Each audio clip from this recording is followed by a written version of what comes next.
نہیں، اسی وجہ سے مسئلہ سمجھو، جہاں آدمی مرا وہیں دفن کرو۔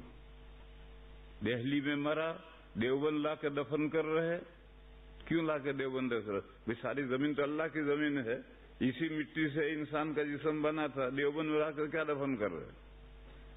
تبلیغ کے دوسرے حضرت جی مولانا یوسف صاحب رحمت اللہ علیہ لاہور میں وفات ہوئی تھی، ان کو وہاں سے نظام الدین میں لا کر دفن کیا تھا۔ کیوں وہاں سے یہاں نظام الدین کیوں لائے ہو؟ اگر بھی لاہور میں دفن ہو جاتے تو کیا پریشانی تھی؟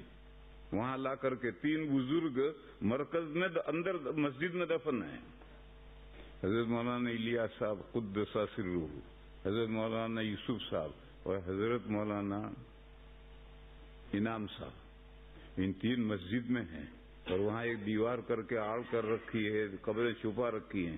کیوں؟ عربوں سے ڈر کر، اللہ سے ڈر کر نہیں۔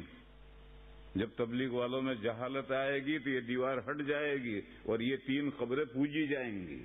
دیکھ لیجیے، اگر تم زندہ رہے تو یہ قبریں پوجی جائیں گی، جبکہ مرکز کے پاس میں گورے غریباں ہیں اور سارے اکابر وہیں دفن ہیں، مولانا عمر صاحب بھی وہیں دفن ہے، مولانا عبید اللہ بھی وہیں دفن ہے، یہ 3 بزرگ یہاں کیوں دفن ہیں؟ ایک بیچ میں دیوار فاصل ہے، دیوار سے ادھر گورے غریباں ہے۔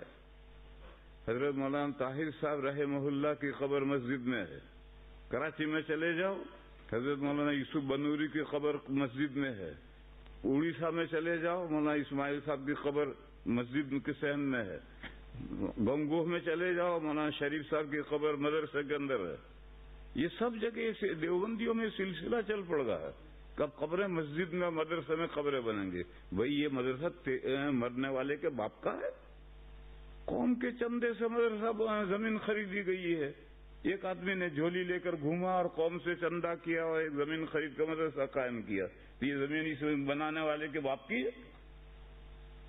کیوں اس کی قبر یہاں کیوں بن رہی ہے؟ گورے غریب سب کا ہے، وہاں کیوں نہیں بن رہی؟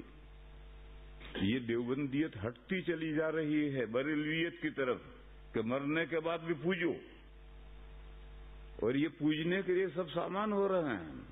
اگر خیال نہیں رہو گے تو پھر بریلوی ہو کر کے رہو گے۔